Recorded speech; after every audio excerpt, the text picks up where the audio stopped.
ಸದ್ಯ ಭಾರತದ ಪಂಜಾಬ್ ಗಡಿಯಲ್ಲಿ ಹೈ ಟೆನ್ಷನ್ ಶುರುವಾಗ್ಬಿಟ್ಟಿದೆ. ಗಡಿ ಭಾಗದಲ್ಲಿ ಈಗ ಫುಲ್ ಅಲರ್ಟ್ ಆಗಿದ್ದಾರೆ. ಪಂಜಾಬ್ ಮತ್ತು ಅಮೃತಸರದಲ್ಲಿ ಸೇನೆಯ ಆಕ್ಟಿವಿಟಿ ಇನ್ನಷ್ಟು ತಾರಕಕ್ಕೇರ್ತಾ ಇದೆ. ಸೇನಾಪಡೆಯ ತುಕಡಿಗಳು ಪಂಜಾಬ್ನತ್ತ ರವಾನೆ ಮಾಡಲಾಗ್ತಿದೆ. ಮೂವ್ಮೆಂಟ್ಗಳು ಶುರುವಾಗಿದೆ ಭಾರತದ ಗಡಿಯಲ್ಲಿ. ಪಂಜಾಬ್ ಸೇರಿದಂತೆ ಇತರ ಭಾಗದಲ್ಲೂ ಕೂಡ ಭಾರತ ಮತ್ತು ಪಾಕಿಸ್ತಾನದ ಗಡಿ ಭಾಗದಲ್ಲಿ ಪಂಜಾಬ್ ಅಮೃತಸರದಲ್ಲಿ ಸೇನೆಯ ಆಕ್ಟಿವಿಟೀಸ್ಗಳು ಹೆಚ್ಚಾಗ್ತಿದೆ.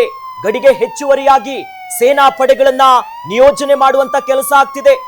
ಒಂದು ಕಡೆಯಲ್ಲಿ ಈಗಾಗಲೇ ಭಾರತದ 27 ವಿಮಾನ ನಿಲ್ದಾಣಗಳನ್ನ ತಾತ್ಕಾಲಿಕವಾಗಿ ಬಂದ್ ಮಾಡುವಂತ ಕ್ರಮ ತೆಗೆದುಕೊಂಡು ಅದರ ಬೆನ್ನಲ್ಲೇ ಗಡಿ ಭಾಗದಲ್ಲೂ ಕೂಡ ಹೈ ಆಕ್ಟಿವಿಟೀಸ್ ಗಳಾಗ್ತಿದೆ.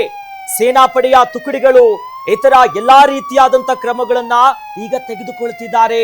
ಹೀಗಾಗಿ ಬಿಗುವಿನ ವಾತಾವರಣ ನಿರ್ಮಾಣ ಆಗಿದೆ. ಆದ್ರೆ ಭಯ ಪಡೋದು ಬೇಡ. ಕಂಪ್ಲೀಟ್ ನಮ್ಮ ಭಾರತೀಯ ಸೇನೆ ಮೇಲೆ ನಂಬಿಕೆ ಹಾಕ್ಬಿಟ್ಟು ನಾವು ಸ್ವಲ್ಪ ರಿಲ್ಯಾಕ್ಸ್ ಆಗಿದ್ರೆ ಒಳ್ಳೇದು.